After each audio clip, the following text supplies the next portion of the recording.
So just behind me here, that's the podium. Any day of the week, turn up, walk down the pit lane. Here you've got the rough curb edgings, rattle the teeth a little bit as the drivers come along. Today I'm at Albert Park, the home of the Australian Grand Prix, and one weekend a year the F1 teams descend on Albert Park and they battle for victory in a game of high stakes and high drama. But for the rest of the year, it's just a park, which means F1 fans can come here and soak up the atmosphere.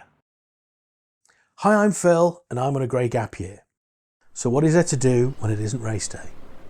Well, the pit lane buildings and garages are permanent buildings and are used throughout the year. They're all locked up today, but on previous visits some of them have been open, and once the teams leave you can see that these are used for community groups and for storage. So I'm actually walking down the pit lane here at Albert Park, and over on my right I've got all the garages. I guess that would be hospitality up there on race day, and then to my left is the start-finish straight. Wow, I mean, you've got to use your imagination a little bit, but if you're a bit of a nerd, then well, there's just nothing better than this. Just any day of the week, turn up, walk down the pit lane. You can see all of the pit boxes marked out still. It's quite an experience, really. Between the garages and the admin building, there's an area that's used for the podium, and if you walk through there, you can see the F1 mural. And then you can go on to the back of the garages and a view of the rest of the park. So here we are at the back of the garages. What a beautiful park this is. Very different to race day, I'd imagine.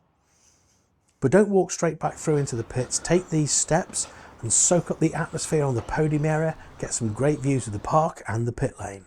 So here I am. I'm on the podium at the F1 at Melbourne. How brilliant is this? I'm feeling a bit giddy. All the way up the steps, I thought someone's going to come out in a minute. They're going to tell me, "Oh, you're not allowed up here. What do you think you're doing up there, pal? On your bike." But actually I'm up here, I've been up here a few minutes and I'm just loving this. I don't want to go. It's just so great. The view's brilliant. So down here you've got the pit boxes. So that first marked pit box you can see there, that is the first of the 10. There's only 9 actually marked out, but that looks like it's the first of them. And then you've got the start finish straight before you. The sun's coming out, which is also brilliant. And then down there, the drag race to turn 1. I'm gonna have a little walk down there in a second. Now I know trying to get this kind of access on race day would be impossible, so you've really got to use your imagination, but I'm having no problems feeling a little bit giddy up here. It just feels, wonderful. And when you're done looking around the pit lane and the garages, don't forget to take a look at the start finish line, and you'll still be able to see all the markings for all the grid positions. Then continue on down the pit exit where you'll find these brilliant bronze busts of Sir Jack Brabham and Alan Jones, who are both F1 world champions. So I'm just walking out the pit exit now, and obviously the cars will be flying down here towards turn 1. It's the third day of spring today in Australia, and I think it's a bit like March in the UK. So it comes in like a lion and it's going to go out like a lamb. So we've just come into September and we've had a few days, very, very stormy days, with power cuts, trees coming over, property damage, all this kind of stuff. So this is turn 1 and turn 2 at the end of the Brabham Straight, one of the main overtaking places on the track. One of the most famous incidents here was in 2002. Ralf Schumacher hits up the back of Rubens Barrichello. He gets launched into the air. Massive pile-up, 8 cars get taken out here. So this is turns 3 and 4 at the Sports and Aquatic Centre.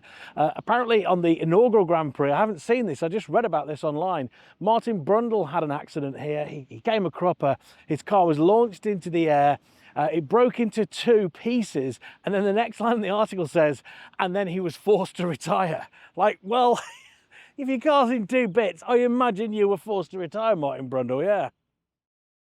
Turn 4 is easy to miss. It doesn't follow the roadway, it carries on into the car park, and to walk the actual circuit you'll actually need to carefully weave in and out of parked cars. Now once you know it's here, it's easy to follow. It's a different colour tarmac and you can clearly see it on Google Maps. Some of the turns have curb edgings on them and they retain this all year round. They just get painted green when the circus leaves town. These are the internal edgings at turn 5.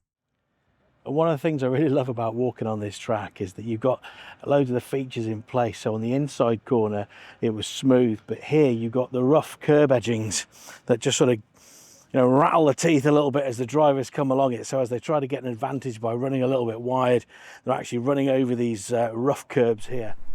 Although I like to walk the track, you can actually drive about 90% or more of the circuit, including the start-finish straight. They put these barriers here for you to weave through to prevent people trying to race down it.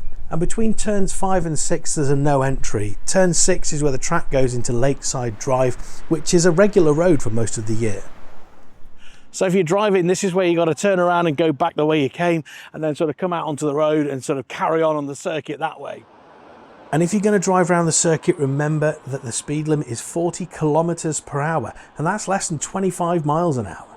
I think turn 6 is sort of manufactured behind me, and then turn 7 is this sweep in the straight really, and then that sweep this way sort of becomes a sweep the other way, and that's what turn 8 becomes. So turns 7 and 8, they sweep around this lake that's behind me, because for 50 weeks a year, this is just a gorgeous municipal park where you can just come and sit and enjoy it. There's football ovals, there's cricket pitches, there's the aquatic centre, there's a sports arena.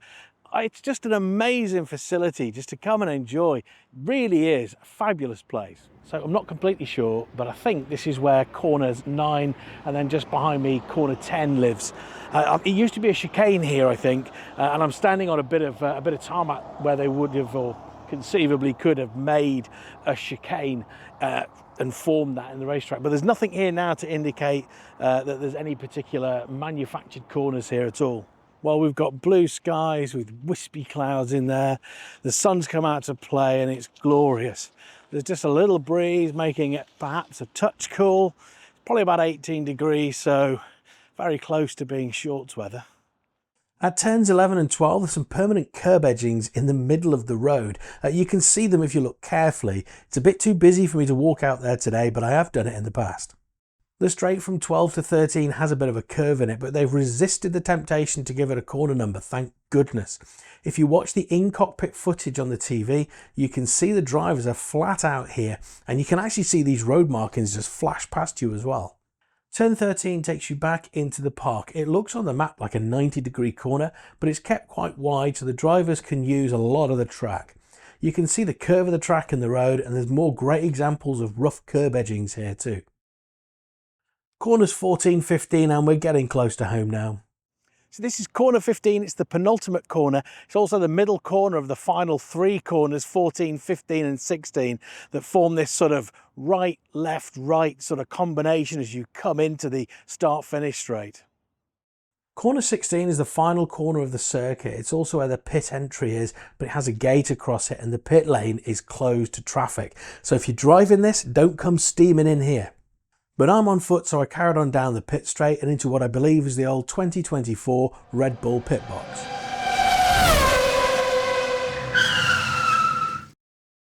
I use public transport to get here, and if you're going to do the same, then you're aiming for the Middle Park station on the 96 line that goes to St Kilda Beach. It runs straight through the centre of town, and it's a lovely calm way to get here. And one of the joys of taking this route is that you can grab an early morning flat white and some breakfast at the 4 Change Cafe, which is in the old station building. I love coming to Albert Park, and when I do, I always start the day in the 4 Change Cafe. It's like a little cafe that's in the old station building. You just jump off the tram and then you jump into the cafe, get yourself a coffee and get yourself set for the day. So I hope you've enjoyed the video, and if you have, please give me a like and consider subscribing to the channel so you get notifications when new videos come out.